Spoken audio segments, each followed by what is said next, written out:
Fala pessoal, Lucas Lentini de novo aqui para mais uma fritada sim.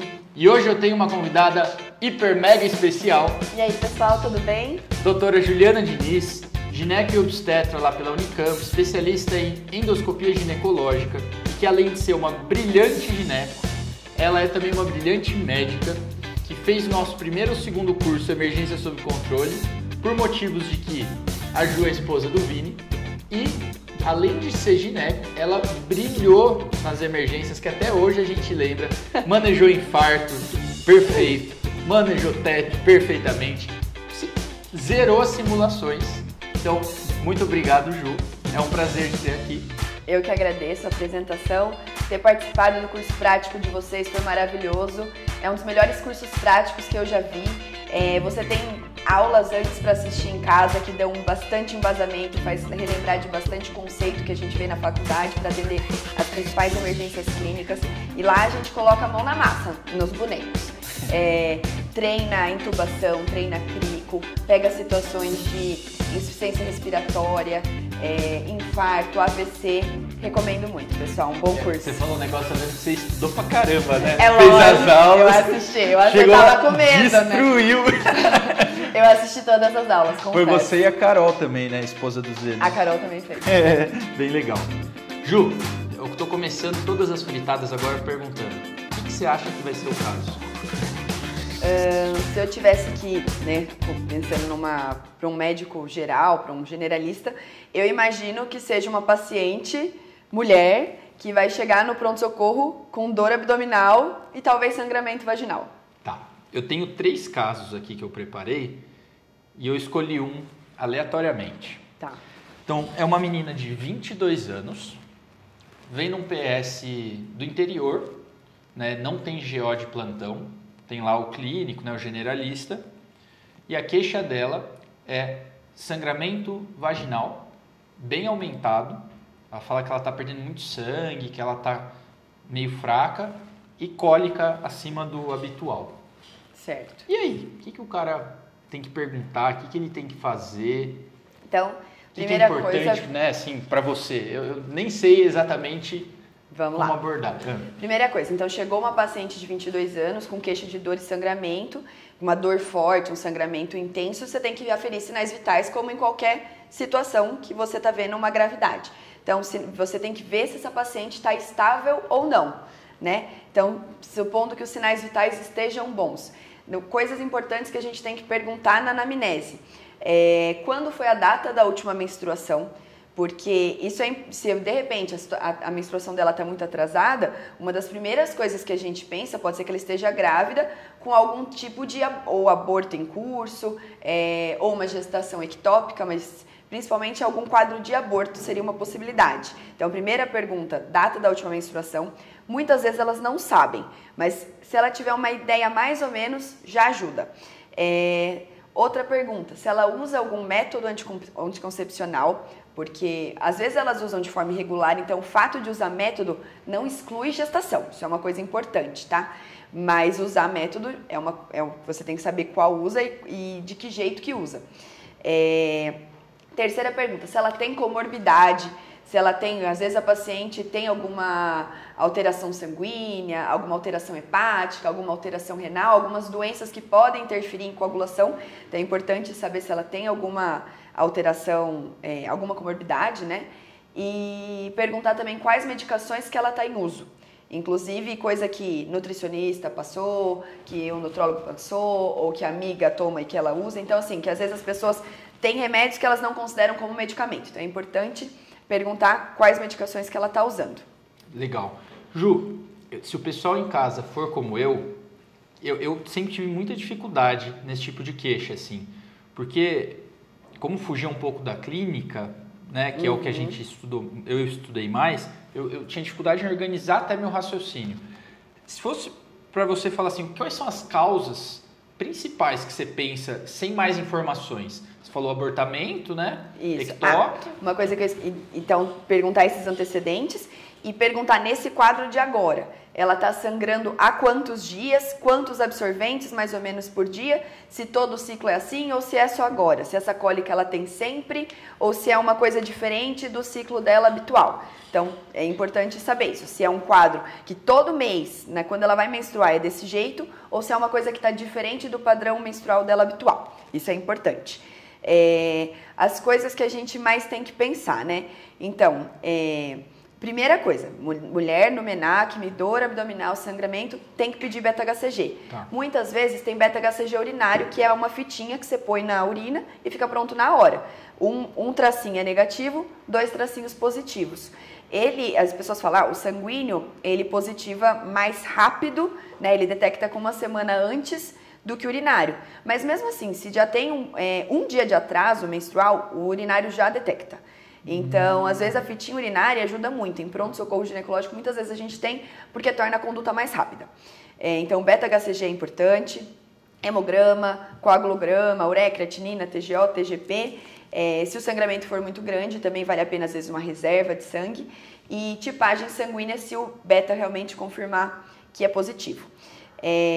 As principais hipóteses que a gente vai pensar. Algum quadro de gestação, né, que pode ser, quais as causas de gestação que dariam, pensando assim, se a pessoa tivesse uma gestação grande, ela teria uma barriga e seria uma outra história, mas pensando que ela ainda não tem um aumento de volume abdominal, né, um primeiro trimestre, uma primeira metade de gestação, né, a gente pensaria em aborto em curso, que dá o sangramento, né, a paciente está com o colo abrindo e tem com uma tendência a expulsar. Às vezes pode ser uma ameaça de aborto, que a paciente tem cólica e tem sangramento, mas esse colo está fechado. Pode ser que tenha uma areazinha de descolamento do saco gestacional, mas que isso pare e a gestação continue evoluindo. Mas normalmente quando é ameaça, o sangramento não costuma ser muito grande, tá? Se o sangramento for muito grande, é mais difícil a ameaça, mas é possível. Outra coisa que tem o aborto inevitável, que é muito parecido com o incurso, na verdade. Às vezes, quando termina o aborto, né, o próprio colo fecha e esse sangramento e a cólica param, tá? Então, uma possibilidade são os quadros de abortamento, né? Um outro aborto que eu não citei seria o aborto retido, que é quando tem o óbito embrionário, né? Você tem um embriãozinho ali com comprimento cabeça-nádega maior que 7 milímetros, sem batimento cardíaco. Isso configura um aborto retido, um óbito embrionário, mas nesse é retido porque ela não teve sangramento ainda, então ela não chegaria no pronto-socorro. Ela descobriria mais quando ela fosse fazer um ultrassom, tá? Então, normalmente, esses que chegam no pronto-socorro, ou é ameaça de aborto, ou é um aborto em curso ali, que está começando. Causas, como se fosse uma primeira sangramento de primeiro trimestre de gestação, caso esteja gestante. Isso. Que mais? E outra opção de gestação que também daria dor e pode dar sangramento é gestação ectópica. Tá? A gestação ectópica é um diagnóstico diferencial importante, costuma dar mais dor que o aborto quando a tuba rompe. Ectópica não necessariamente precisa ser na tuba, mas o lugar mais comum de ter ectópica é na trompa. Por quê? Porque normalmente aonde o óvulo e o espermatozoide se encontram é na trompa e eles vão caminhando juntos até o útero. Então, é o lugar mais comum de acontecer. E esse saquinho vai se desenvolvendo na tuba até que, se ela não diagnosticou ali, a hora que a tuba não comportar, ela rompe e isso começa a sangrar. Esse sangramento é para dentro da barriga, tá? Então, dá muita dor. Antes da tuba romper, pode ter um pouco de cólica, mas a dor principal normalmente é quando a tuba rompe. Mas por que essa paciente com ectópica também pode ter sangramento gestacional? Quer dizer, sangramento vaginal. Porque as alterações hormonais da gravidez levam a uma reação dentro do útero, que aquele endométrio vai crescendo e pode sangrar, reação de Arias Stella. Então, às vezes... Tá tentando lembrar isso aí. O endométrio vai... Então, assim, o endométrio vai crescendo e descama um pouco, e não quer dizer que a gravidez estava dentro do útero. Então, mesmo uma ectópica pode ter um sangramento vaginal, que costuma ser em menor quantidade. Se ela rompe, o sangramento maior é na barriga, tá? Uma coisa interessante para falar, o beta-HCG, ele é o hormônio que vai detectar ali a gravidez, ele só tem uma imagem gestacional visível quando ele está acima de 1.500, 2.000. varia de um laboratório para o outro o nível de beta para você encontrar. Mas assim, então, por exemplo, se você tem um beta-HCG de 700, você sabe que ela está gestante, mas você faz um ultrassom, provavelmente você não vai encontrar uma imagem nem dentro do útero e nem fora, tá? Então, isso às vezes dá um pouco de angústia. Normalmente, né, se a paciente está bem, tá estável, o que a gente costuma fazer? Repetir esse beta em 48 horas. Em uma gestação que está evoluindo normalmente, a tendência é mais ou menos o beta dobrar a cada 48 horas. Não precisa ser perfeito, mas ele mais ou menos dobra a cada 48. Então, sei lá, você tinha uma paciente que tinha um beta de 700, você repetiu depois de 2 dias, veio 900, essa gravidez não está normal. Provavelmente, entendeu? Agora, se você... Então, isso é uma coisa importante. Fiz um beta, veio 700, não vi imagem dentro do útero, é ectópica. Não necessariamente. Às vezes o beta é muito baixo. Isso vai ser difícil pegar no PS, porque como beta de 700, ela não vai ter uma dor forte, ainda é muito pequenininho. Mas é uma coisa interessante, que às vezes o beta tá muito baixinho, às vezes você ainda não vê imagem. Porque a gente acha que, tá grávida, tem que ver alguma coisa no ultrassom. Depende do valor do beta. Pode ser ectópica, mas pode ser uma gestação tópica normal. Que ainda não apareceu. Entendi. E poderia ter reação de Ehlers-Danlos já nesse momento? Poderia ter um pouquinho de sangramento, mas você não vai conseguir ainda identificar. Entendi. Aí é segmento, entendi. Agora, um beta acima de 1.500, principalmente acima de 2.000, e não tem imagem no interior do útero, provavelmente você tá diante de uma ectópica. Então tem que olhar, se fez um ultrassom e não achou nada na tuba, às vezes, dependendo do lugar que você tá, se você tem recurso, às vezes vale a pena uma ressonância, pelo menos uma tomo, mas beta acima de 1.500, 2.000 é para ter imagem dentro do útero. Legal, perfeito, entendi. Então, sangramento no menacne pode ser uma gestação não diagnosticada com causas de sangramento de primeiro trimestre, uma ectópica, e tem causas não obstétricas? Tem. Tem pacientes que têm cólica muito forte e sangramento muito grande, e isso é da própria menstruação dela. Existem causas uterinas que tendem a dar muita cólica e muito fluxo. Por exemplo, mioma, paciente com miomatose. Dependendo da posição desse mioma, principalmente os miomas que são para dentro do útero, submucosos, eles dão muito sangramento. Só que isso não tende a ser uma coisa aguda, né? Isso é uma coisa, se a pessoa tem alguma coisa orgânica ali no útero, né? Alguma coisa anatômica, provavelmente vai ser uma coisa progressiva, não vai ser num ciclo... até o ciclo passado ela não tinha nada de sangramento a mais e agora... Entendeu? Então, menos provável. Então, o mioma é uma coisa que pode dar muito sangramento e cólica. Adenomiose, que é como se fosse uma endometriose dentro do útero. Esse endométrio, que é a camada de dentro do útero, proliferou a mais do que o habitual e está invadindo o miométrio. Dá muito sangramento e pode dar cólica também. Endometriose é uma doença que dá muita cólica, pode ter aumento de sangramento também no fluxo menstrual, né? Mas principalmente cólica, endometriose dá muita dismenorreia, e normalmente a paciente, além de dismenorreia, tem dispareunia, disquesia, pode ter, né? Varia dependendo de onde é o sítio que ela tem comprometimento. Mas as queixas de dor dela são dor pélvica, dismenorreia, dispareunia, disquesia, disúria, e mesma coisa, dificilmente ela não tinha nada e de repente agudo. Outras coisas que a gente pode pensar violência sexual, às vezes, a paciente pode ter tido, ou não, nem necessariamente violência, às vezes uma relação sexual meio a mais, pode ter feito alguma lesão de fundo de saco.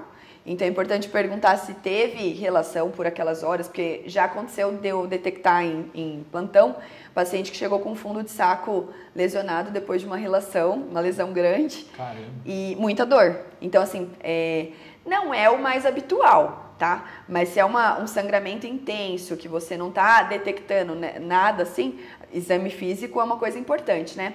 A gente sabe que exame ginecológico não é um exame tão trivial no pronto-socorro, que nem sempre você tem as condições ideais para conseguir examinar, mas em casos com dor abdominal e sangramento, o ideal é examinar. Né? Então, você palpar a barriga, ver se não tem descompressão brusca positivo.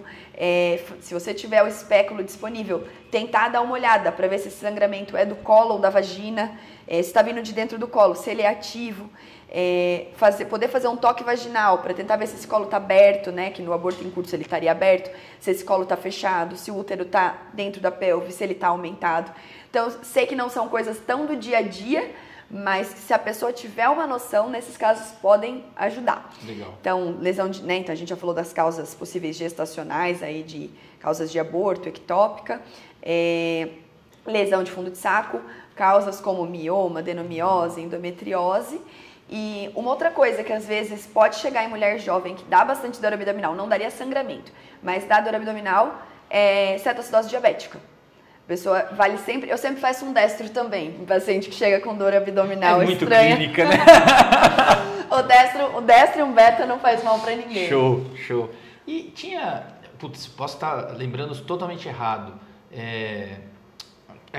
quando o ciclo ainda é imaturo, o sistema hormonal está se adaptando, sim, como que era isso? Sim, o sangramento uterino disfuncional.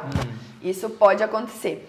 Pacientes que têm o ciclo irregular ainda, né, ou por imaturidade do eixo hipotálamo, hipófise ovariano, ou porque ela é irregular porque ela tem alguma anovulação, por exemplo, ovário policístico e tal, o que acontece nessas pacientes? Ela tem muito estímulo de estrógeno, que vai proliferando endométrio, proliferando. E aí, num ciclo normal, depois de um período de proliferação, faz o pico de LH, vem progesterona e descama tudo e o endométrio fica fininho de novo. Num ciclo anovulatório, esse endométrio vai só crescendo, e, né, por muito estímulo de estrógeno, sem a progesterona para balancear. Então, a hora que isso instabilizar e descamar, vai descamar uma camada bem maior. Então, entendi. Sim, pacientes anovulatórias que permanecem um período maior sem sangrar, a hora que sangra tende a sangrar mais porque esse endométrio espessou mais. Show, entendi. Então, vou te dar os dados agora. Nossa, só essa introdução que você falou das causas já clareou tanto minha cabeça. Que bom. Tenho certeza que quem está em casa está assim também. Então, ó, voltando, 22 anos, sangramento excessivo, aí você pediu os sinais vitais. Sinais estáveis, PA 10,7, falou que é assim meio de base, frequência 70, saturando bem, afebril, destro normal, a queixa era mais de sangramento mesmo, um pouco de cólica, mas mais sangramento. E aí, das perguntas que você fez, vou tentar lembrar tudo. Ela usa só whey e creatina, que ela viu na internet, que ela está fazendo academia. Ela não tem história conhecida de doenças de coagulação, nada disso. Ela falou que todo mês ela sangra um pouquinho a mais, esse mês está mais. Ela falou que o ciclo dela sempre foi intenso, mas dessa vez está mais. Não tem ideia de quantos absorventes, um monte. Já faz 3 a 4 dias. O que incomodou foi o volume mesmo, a intensidade nos últimos 3, 4 dias. O que mais que você queria saber? Data da última menstruação. Data da última de menstruação. 4 dias e anterior. Anterior, ela falou faz mais ou menos um mês. Ela tá. Não Tá, mas não tá tão tipo assim, ela fazia 12 semanas. Não são 12 semanas, não são nem 45 dias, Tá. mas ela acha assim, um pouquinho mais de um mês. Tá mais ou menos dentro, mas ela não tem certeza. Tá. Ela não teve relação sexual nos últimos dias, mas no mês anterior e no outro até teve relação com potencial risco. O que mais? Acho que é isso. E é isso. Aí a primeira pergunta que é uma curiosidade até. Nesse caso, ela não está com um atraso franco. Tem essa história meio duvidosa. Mais ou menos um mês. Eu faria o beta. Mas o urinário, nesse cenário, quão confiável ele é? Como você não tem bem um atraso, assim? Olha, como tá ali no um mês, eu já meio que eu confiaria, tá? Se você tiver o beta, como você vai pedir hemograma, se vai fazer uma análise sanguínea, eu pediria o beta sanguíneo justamente porque ele positiva mais rápido, né? Ele detecta com um nível menor de beta-HCG circulando. Então, já que vai colher exame de sangue, pediria o sanguíneo. Até porque tem lugar que vem positivo ou negativo e tem lugar que vem quantitativo. E às vezes um quantitativo pode até ajudar dependendo do que vai acontecer depois. Então, se disponível, eu faria sanguíneo e eu faria sim, tá? Talvez se ela tivesse com 100, assim, sei lá, menstruou há 3 semanas antes dessa. Às vezes nem um sanguíneo pegaria ainda. Tá? Isso que eu ia te perguntar. Então, assim, se você pessoa teve uma menstruação há 2 semanas e sangrou agora, nenhum beta vai pegar. Não deu tempo nem do sanguíneo pegar. Então tem um intervalo que você não sabe, mas às vezes se for um sangramento tão de comecinho assim, é nidação. Tá. Se for muito no comecinho. Então, para ter uma queixa de alguma coisa acontecendo, normalmente ela vai estar aí pelo menos com umas 4. Tem gente que detecta a gravidez muito rápido. Bom, mas muito no comecinho, às vezes qualquer beta pode negar. Portanto que tem paciente que fez um teste, ela, tô desconfiando que tá grávida, não sei nem porquê, mas tá desconfiando. Veio negativo. Aí passou mais uma semana, a menstruação não desceu. Às vezes repete, vem positivo. Entendi. Então, existe um intervalo que nenhum pega. Qual corte, mais ou menos, que você se baseia assim, puta, a partir daqui é muito mais provável de não ser falso negativo?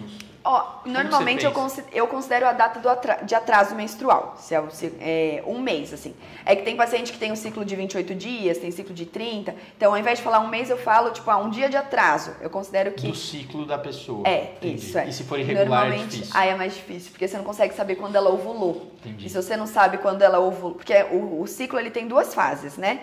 A segunda fase do ciclo, normalmente tem por volta de 14 dias. A primeira, que é até ovular, pode ser mais variável. Então, você não consegue determinar quando ela ovulou, é difícil dizer.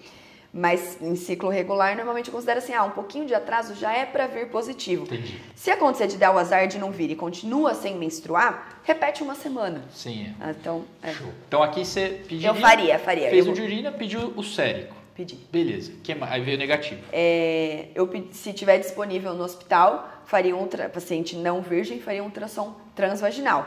Se ela fosse virgem, poderia fazer um ultrassom de pelve via abdominal, que é mais difícil de você conseguir ver o interior do útero, né? É mais difícil. Mas você tem que, se a paciente é virgem, é o que você pode fazer. Tá. Não sendo virgem, transvaginal. Eu faria. Minha primeira dúvida é que eu tô pensando assim, lógico, o Iago falou uma coisa da última vez que eu acho que faz sentido total aqui e sempre, né? O pessoal sempre fala, mas eu não tenho isso aqui. Acho que a gente tem que se balizar pelo que é o perfeito. Tendo ou não tendo. Tá. Não, eu digo assim, se balizar pelo que é o certo, né?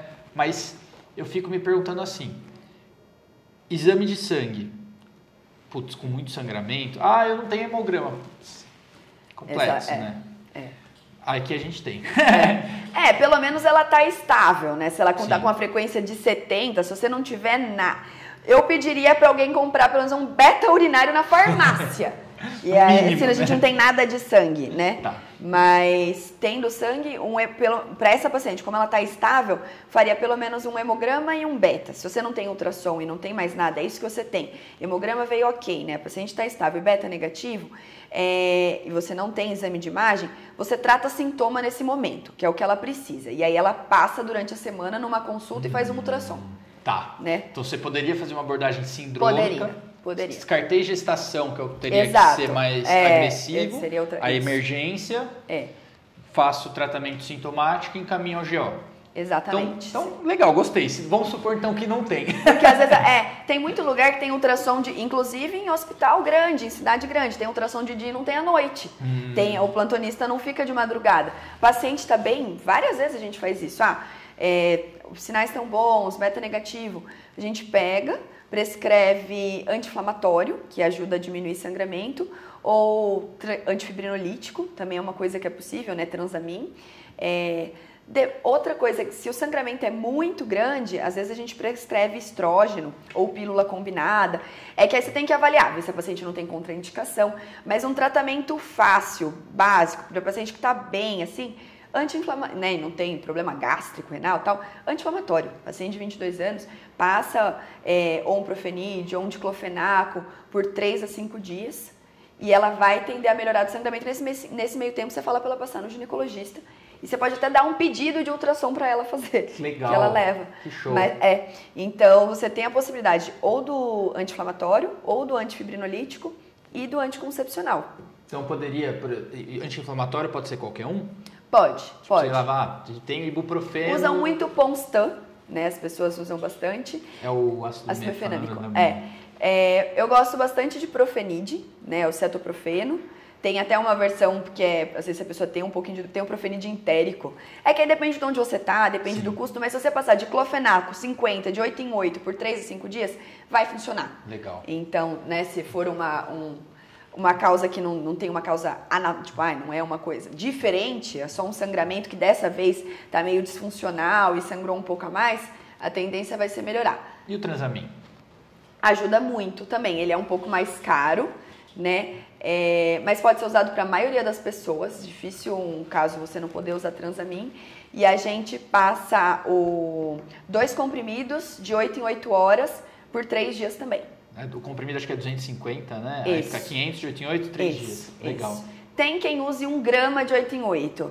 Eu normalmente passo 500. Tá. 500 de 8 em 8 por 3 dias. E falo pra pessoa, se não resolver nesse meio tempo, você precisa voltar. Sim. E associar os dois faz sentido? Pode associar. Se tá sangrando muito, às vezes eu associo. Mas normalmente, quando o sangramento tá mais leve, eu passo o anti-inflamatório. Quando o sangramento tá maior, eu passo o Transamin. Dica. Eu não costumo juntar os dois pra falar. Esse é o corte, hein? E o Esse anticoncepcional, como que é? Porque esse aí, pra GO, é tranquilo, né? É. Pra quem não é GO, às vezes dá uma... Você tem milhares de combinações de tipos de estrógeno com tipos de progesterona, né? Na verdade, estrógeno tem menos. Normalmente é etinil e estradiol. Hoje em dia tem umas pílulas mais modernas que usam estradiol sem ser o etinil. Mas o que mais varia entre as pílulas é o tipo de progestágeno, né? Uma pílula e o que faz melhorar agudamente o sangramento, melhor do que a progesterona, é o estrógeno, tá? Então, assim, o ideal, quando você vai passar um hormônio para melhorar um sangramento agudo, é alguma pílula que tem estrógeno junto. Tem pacientes, por exemplo, o paciente tem, sei lá, contraindicação ao estrógeno por algum motivo. O paciente já teve trombose, o paciente tem enxaqueca com áurea, o paciente não pode usar. Existe a opção de você passar progestágeno em dose maior, tá? E aí ele pode ajudar também. Mas, normalmente, uma opção que você pode, que é barata e que você consegue passar de hormônio, por exemplo, o ciclo 21. Você pode usar no primeiro dia, nos primeiros 2 dias, você pode usar um comprimido de 8 em 8 ou de 12 em 12 horas, isso por 2 dias. E aí depois você muda para um comprimido por dia e deixa até dar 1 semana ou até ela terminar aquela cartela. Então, você começa com uma dose maior nos primeiros dias e aí você vai diminuindo a quantidade. Legal, show de bola. Mas assim, minha opinião, no pronto-socorro, vai pro você não conhece a paciente vai pro anti-inflamatório ou pro antifibrinolítico. Ainda mais se você não é o ginecologista, às vezes, eu não sei. Eu preferiria... Faz sentido, né? Ele às vezes pode até ser melhor, mas deixa se a primeira avaliação daquela pessoa com aquela queixa e ela não usa, eu iria primeiro pro anti-inflamatório ou pro Transamin. Show. Você tem respaldo, você pode passar uso de hormônio, né? De preferir. Tem comprimidos de estradiol puro, que aí você pode passar estradiol de 8 em 8 nesses primeiros 2 dias e depois vai baixando para 12 em 12 e depois uma vez por dia. Mas assim, concorda que já é mais difícil até de você passar? Total. Eu pensando aqui, eu nem ia passar nem a pau. Eu dificilmente passo no PS. Legal. Eu passo no PS se a pessoa já passou por alguém e já tentou o outro e não deu certo. Eu falei, putz, agora eu vou ter que passar. Mas normalmente em consultório e tem essa opção de dar progesterona, que o risco de trombose é menor, é muito difícil alguém ter contraindicação à progesterona. Então, assim, você quer passar um hormônio? Você pode passar a progesterona, mas eu iria pro anti-inflamatório ou Transamin. Pensei uma situação aqui, Ju, que eu fiquei em dúvida. Não sei nem se tem resposta. Imagina o seguinte, você tem uma paciente que tem um ciclo meio irregular, última menstruação há 2, 3 semanas e chega com sangramento. Você pediu beta, veio negativo. Só que vai ficar aquela dúvida. Porque ainda não deu tempo, né? E aí, posso deixar ARNI, Transamin ou segura a onda? Difícil, né? Tem uma coisa na gestação que nas primeiras 3 semanas de gestação é o tudo ou nada. Então, a pessoa não sabe ainda que ela tá grávida. Então, Deus é bom. E se for usar ou aquela pessoa aborta ou vai pra frente sem sequela. Então, assim, nesse caso, a pessoa tá com beta negativo e tá sangrando a mais, não sei o quê, passaria o anti-inflamatório. Legal. Show de bola. Porque senão todo mundo, teoricamente, sempre vai ter um potencialzinho. Essa era a minha dúvida. Tá. Então, eu uso o beta é positivo ou é negativo. Você pensar, putz, mas eu acho que ela ovulou tal dia e ainda não deu. Se tiver muito nessa janelinha de começo das primeiras 3 semanas, talvez você não vai descobrir ali e não vai ser esse, entendeu? Porque Entendi. Você não tem, é muito azar. Senão você não trata ninguém também. Entendi. Então assim, o beta veio negativo tal, eu usaria o anti-inflamatório por 3 dias. Porque ela tá com dor, tá sangrando, dificilmente seria uma causa gestacional que daria tanto sangramento se ainda tá negativo. São muitas variáveis contra. Senão não dá. Pesando o risco-benefício, entendi. Sim, eu usaria o anti-inflamatório. Show. E aí, putz, eu queria tanto ter ouvido isso quando eu atendia mais PS geral. Me diz uma coisa, Ju. Aí se você tivesse o ultrassom disponível, aí ela já teve relação sexual, iria pro transvaginal. O que você esperaria encontrar numa paciente dessa? O que ele poderia te mostrar? Que não tem gravidez, tá falando, Não né? tem gravidez. O beta já veio negativo, tinha atraso menstrual. Esse ultrassom seria principalmente para excluir causas de mioma, pólipo, adeno, essas coisas. Entendi. O que eu esperaria encontrar nesse ultrassom? O endométrio um pouco mais espesso, às vezes coágulos dentro do útero. Tá. E olhar os ovários, ver se estão tudo bem, não tem cisto e tal. Mas não esperaria encontrar nada, só o endométrio um pouquinho mais grosso, às vezes um pouco de sangue. É mais para ele excluir outras causas do que nessa paciente, se a paciente que é só a menstruação aumentada assim, uma ou né, mais disfuncional, normalmente não viria nada de diferente. É mais para excluir outras causas. Legal. E com 22 anos, porque Tem uma coisa que eu esqueci de falar, que chama menstruação membranácea, que eu não sei explicar exatamente o motivo, mas uma paciente que tem menstruação normal, não tá grávida, de repente ela tem uma menstruação mais dolorosa, que dá uma descamada de endométrio que sai até uma membrana. Isso dói e sangra. Caramba. E a hora que você fala, nossa, isso aqui parece resquício ovular, parece que a pessoa tá abortando. E na verdade essa menstruação membranácea. E isso é só uma curiosidade. Mas você não espera encontrar nada nesse ultrassom de diferente, supondo que ela não tenha essas patologias. Mas ele é importante para ela fazer em algum momento, principalmente se isso for recidivante, para ver se não tem algum mioma submucoso, alguma coisa que precise tratar. E lembrando que a gente está falando de sangramento numa paciente de 22 anos. Se for uma paciente de 40 e pouca, possivelmente vai ter mioma. Ou por exemplo, uma paciente mais velha, assim, às vezes vale muito a pena você perguntar, quanto tempo vai você colher o último Papa Nicolau? Porque 20 anos é mais difícil, mas uns 40, 50, aumenta muito o risco de câncer de colo de útero. Numa época, esses pacientes não tinham vacina de HPV e Papa Nicolau é muito louco. Tem gente que colhe vários e tem gente que não colhe há 5, 6 anos.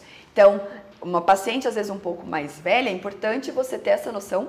Quando foi a última vez que fez o Papa? Porque, às vezes, acende uma lanterninha de câncer de colo. Ou uma paciente, então, pós-menopausa, né, uma paciente de 60 tal, com sangramento, acende uma luzinha pensando em câncer de endométrio.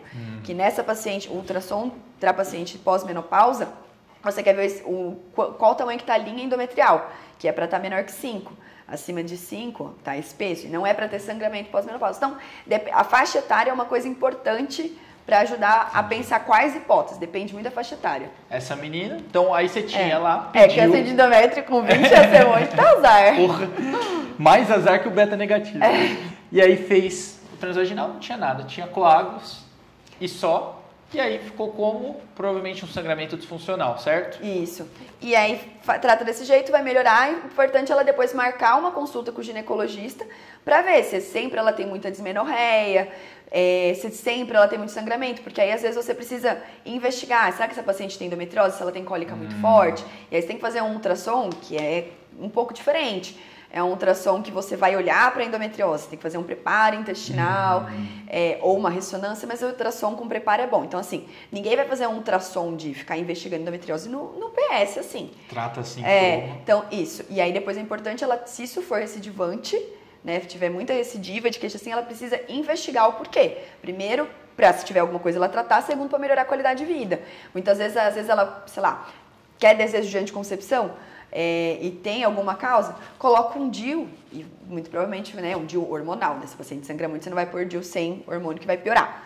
Mas, às vezes, se ela tem desejo de anticoncepção, Com uma medicação, você consegue ajudar nas duas coisas, mas aí é uma investigação mais ambulatorial. Tá. No PS é mais resolver excluir causas graves, né? Excluir que... Grávidas. Excluir gravidez e melhorar aquele momento e orientar que a paciente precisa marcar um ginecologista para acompanhar.